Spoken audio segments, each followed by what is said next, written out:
Hello दोस्तों, reader books club में आपका फिर से स्वागत है। आज की ये वीडियो एक साइकोलॉजी बुक के बारे में है जिसने पूरी दुनिया पर अपनी छाप छोड़ दी। इस बुक का नाम है इमोशनल इंटेलिजेंस, जिसे डैनियल गोलमैन ने लिखा है।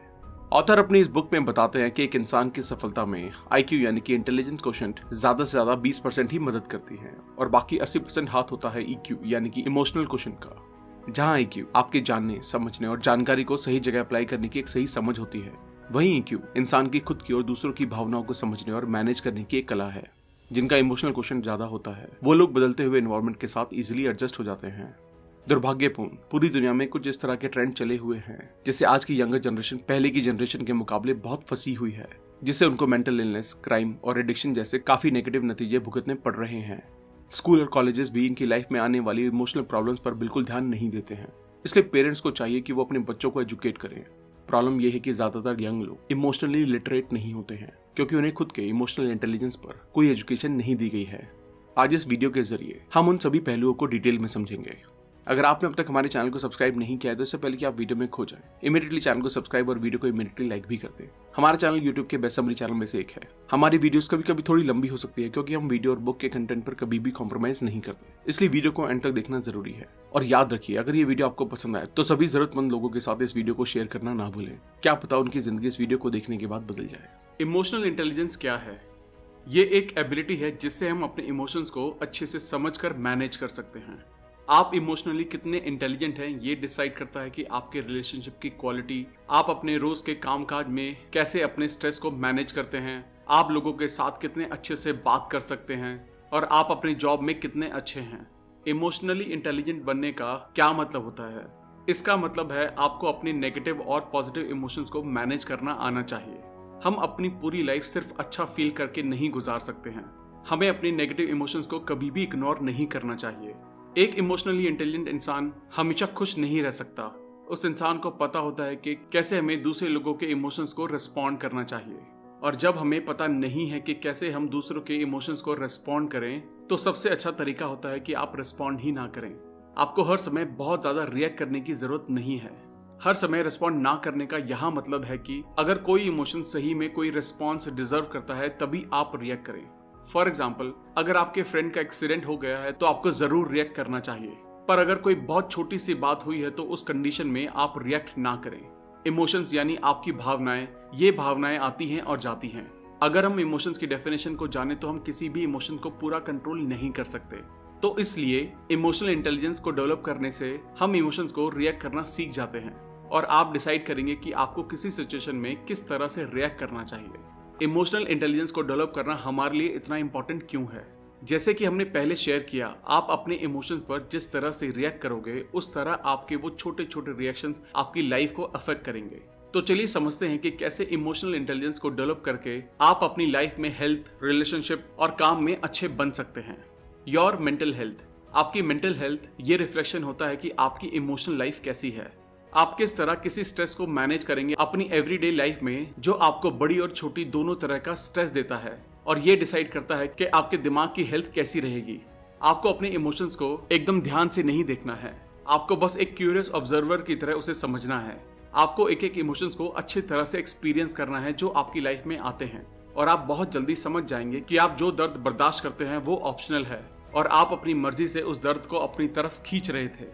योर रिलेशनशिप्स, आप अपने रिलेशनशिप को एक सफल रिश्ते का बंधन बना सकते हैं जो आपके इमोशन से जुड़ा है।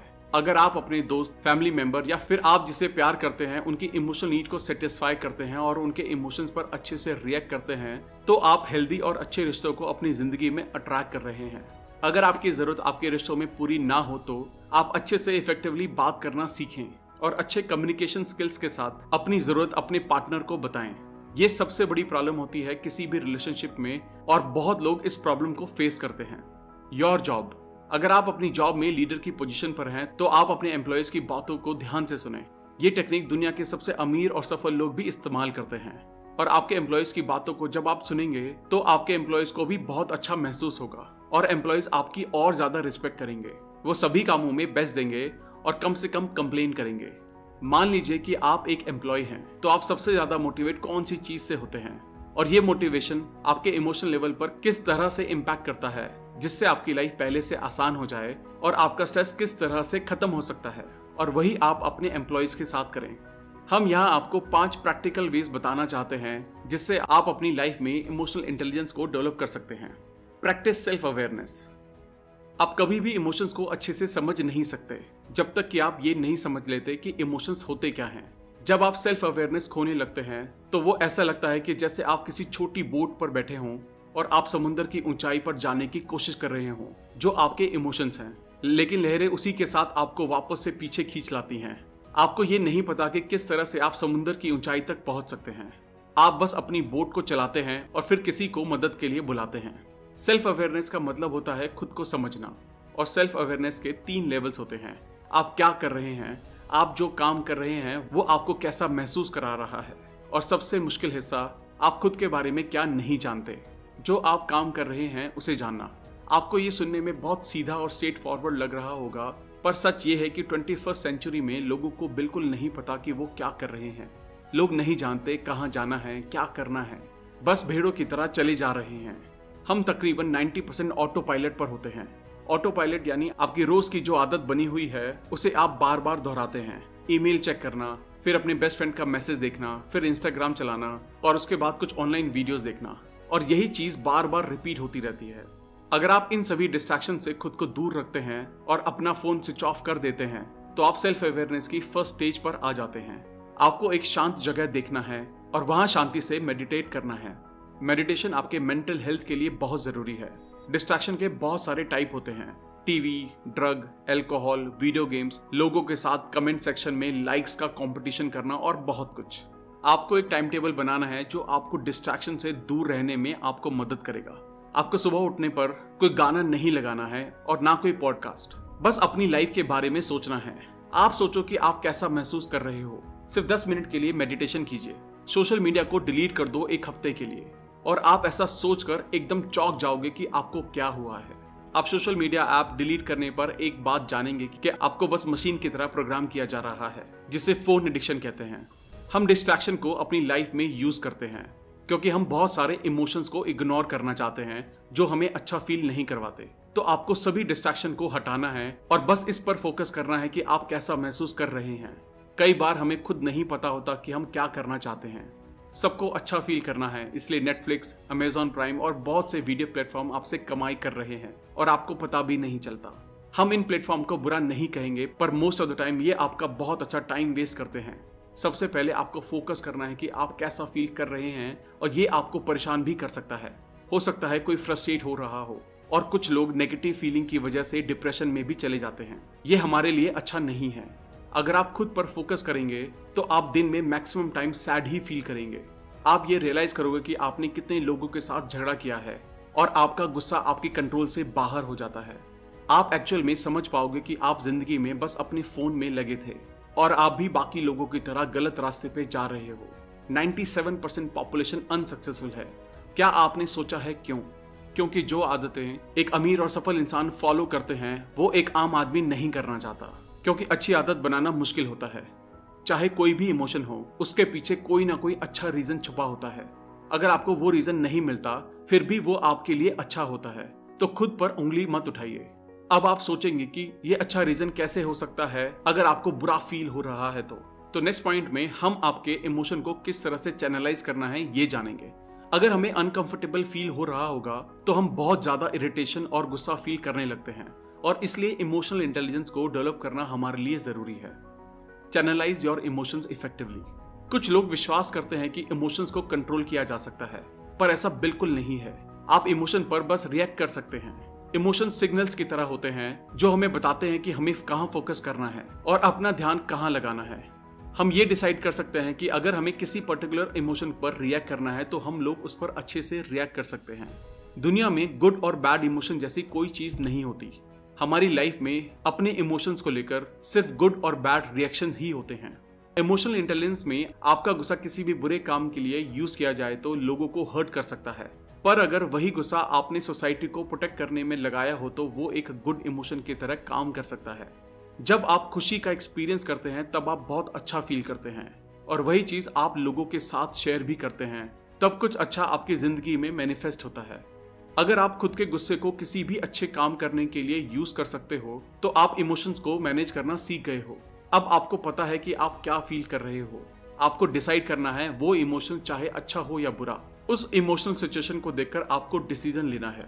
ये पूरी बात बताने का बस यही मतलब है कि आपको आपके इमोशंस को सही डायरेक्शन में अच्छे कामों के लिए यूज करना चाहिए, और सही डायरेक्शन में भी, जिसे साइकोलॉजिस्ट कहते हैं goal directed behaviour. Learn how to motivate yourself. क्या आप कोई काम करते वक्त बहुत ज्यादा खोए हैं, जैसे आपने स्टार्ट किया और आपको टाइम का पता ही ना चला हो और आप उस चीज में डूब चुके हैं। 3 घंटे बीतने के बाद आपको लगता है सिर्फ 15 मिनट ही हुए हैं। सेम यही चीज बहुत लोगों के साथ भी होती है।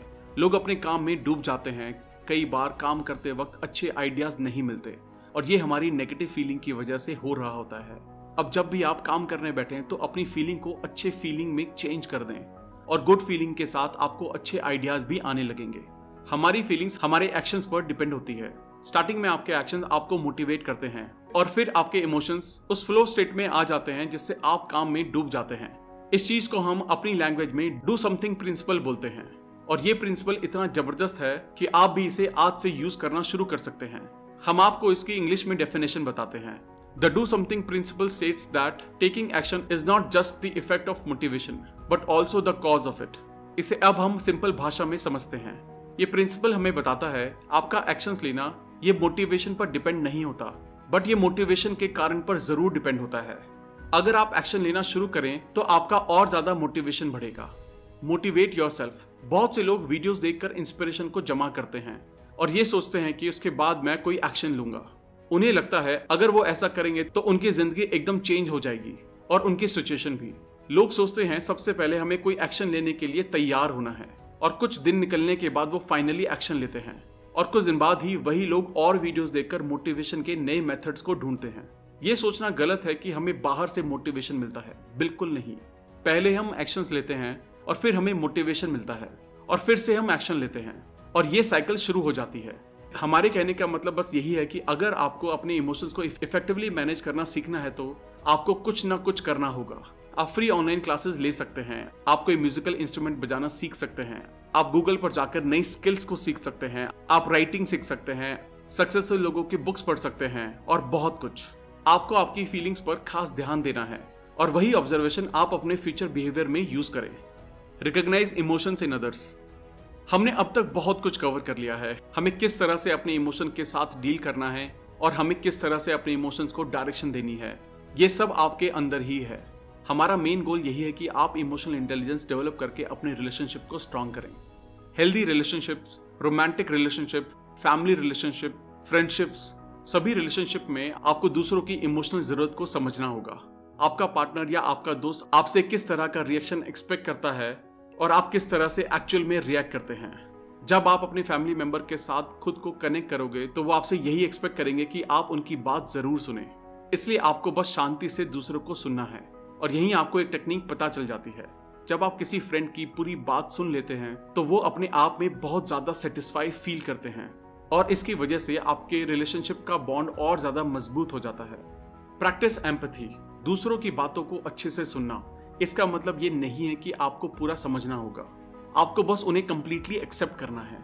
अगर आपको वो लोग समझ भी नहीं आए तो भी आप उन्हें सुने और पूरा एक्सेप्ट कर लें। आपको लोगों की वैल्यू करना चाहिए जो आपके लिए अवेलेबल हैं। Infuse your emotions with values.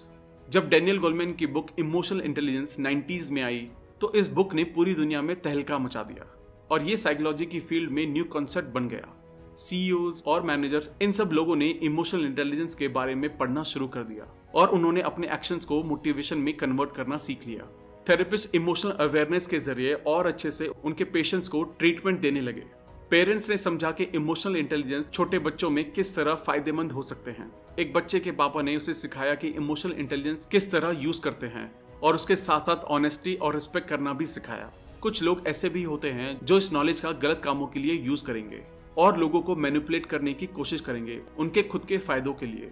अगर आपको आपकी लाइफ बहुत अच्छे से बितानी है तो आपको एक बात जरूर क्लियर होनी चाहिए कि आप सच्चे दिल से दूसरे लोगों की वैल्यू करें, क्योंकि जो आपकी इमोशनल एनर्जी होगी वो लोगों तक हमेशा पहुंचती है, और इसलिए आपको इमोशनल इंटेलिजेंस स्किल जरूर डेवलप करनी चाहिए। थैंक यू दोस्तों, आई होप ये वीडियो आपको पसंद आई होगी। आई होप इस वीडियो को देखने के बाद आप इमोशनली इंटेलिजेंट बन पाएंगे। अगर आपको ये वीडियो अच्छी लगे तो इमीडिएटली इस बुक को ऑर्डर करके इसको और भी डिटेल में समझिए। लिंक डिस्क्रिप्शन में दिया गया है। अगर आपने अब तक हमारे चैनल को सब्सक्राइब नहीं किया है तो इमीडिएटली चैनल को सब्सक्राइब, वीडियो को लाइक और कमेंट भी कर दें। इससे हमारा मोटिवेशन कंसिस्टेंटली बढ़ता है। आप हमें हमारे इंस्टाग्राम, फेसबुक, टेलीग्राम और ट्विटर पर भी फॉलो करें। अगर आप हमसे कोलैबोरेशन या प्रमोशन में हेल्प लेना चाहते हैं तो हमें ईमेल करें। अगर आपको लगता है ये वीडियो दूसरे लोगों को भी लाइफ में हेल्प कर सकती है तो सबके साथ इसे शेयर भी करें। जल्दी मिलेंगे और भी बेहतर वीडियो के साथ। Thank you so much.